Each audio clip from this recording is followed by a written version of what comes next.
यात्रा का अंतिम गंतव्य है मोक्ष। जन्म और मृत्यु केवल अस्थायी स्टेशन है। यदि आत्मा अपने कर्म साथ लेकर जाती है तो हमें अपने कर्म और विचार दोनों को शुद्ध रखना चाहिए।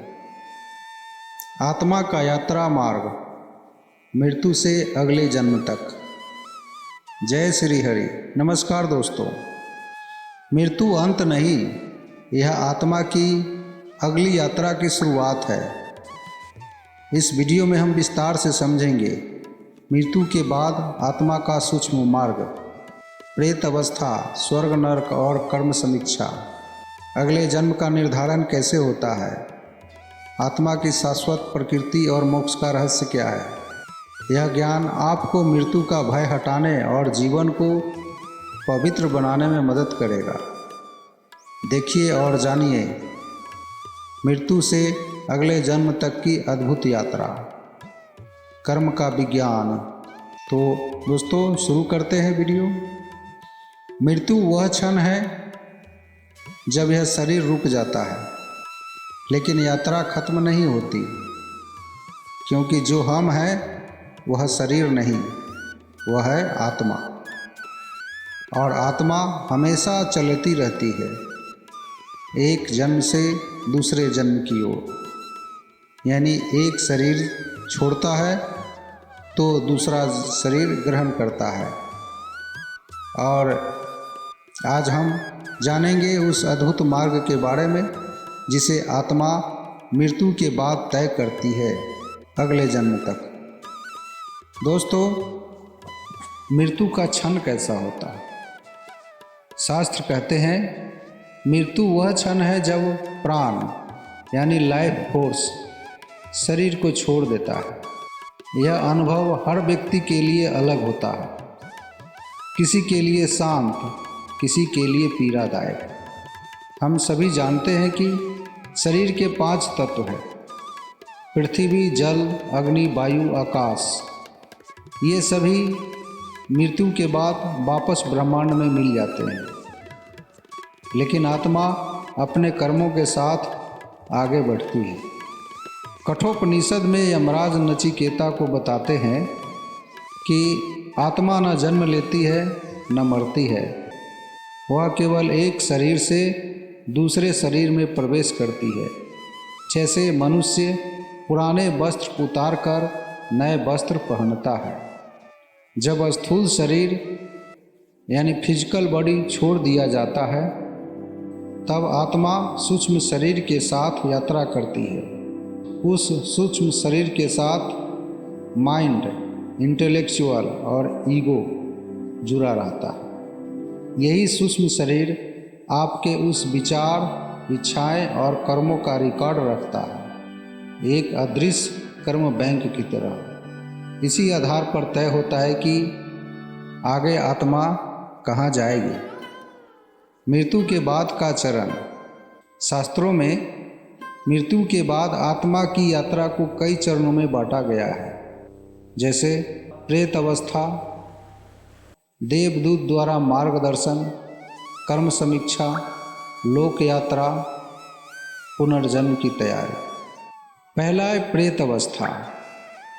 मृत्यु के बाद आत्मा कुछ समय तक धरती के आसपास भटकती रहती है, खासकर अगर उसके अधूरे कार्य, गहरी इच्छाएं या आसक्ति हो। यमदूत या देवदूत द्वारा मार्गदर्शन। कर्मों के आधार पर आत्मा को उसके अगले गंतव्य की ओर ले जाया जाता है। उसके बाद होती है कर्म समीक्षा।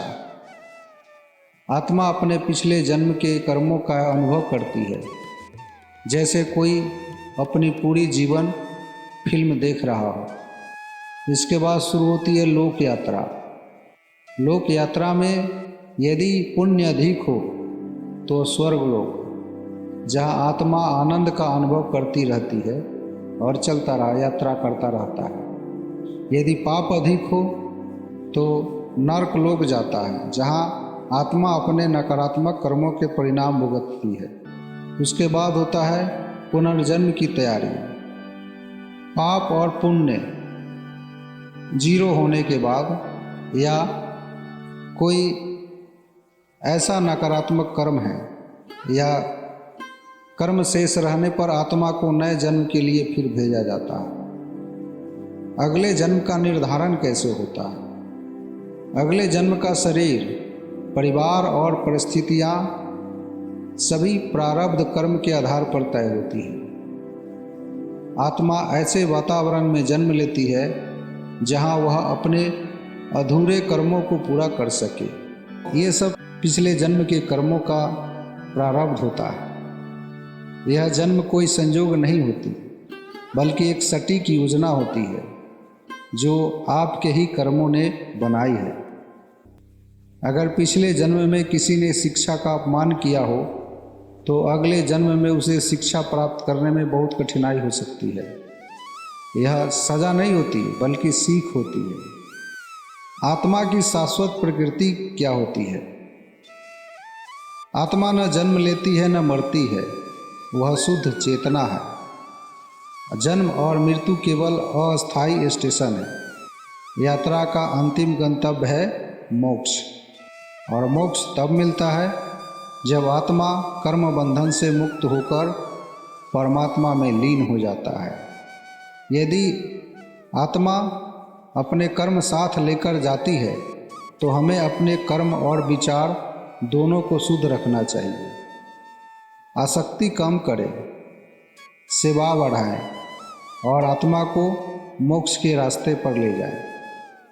मृत्यु का भय छोड़ दें, यह अंत नहीं, एक नए आरंभ का द्वार है। जैसे एक नाटक या मूवी चलती है, कोई उसमें हारता है, कोई जीतता है, किसी की मृत्यु होती है, उसी तरह आत्मा होती है। जैसे ही उसका कार्य यानी टाइम ख़त्म हो जाता है, वो चला जाता है और फिर अपना दूसरे मूवी में रोल प्ले करता है।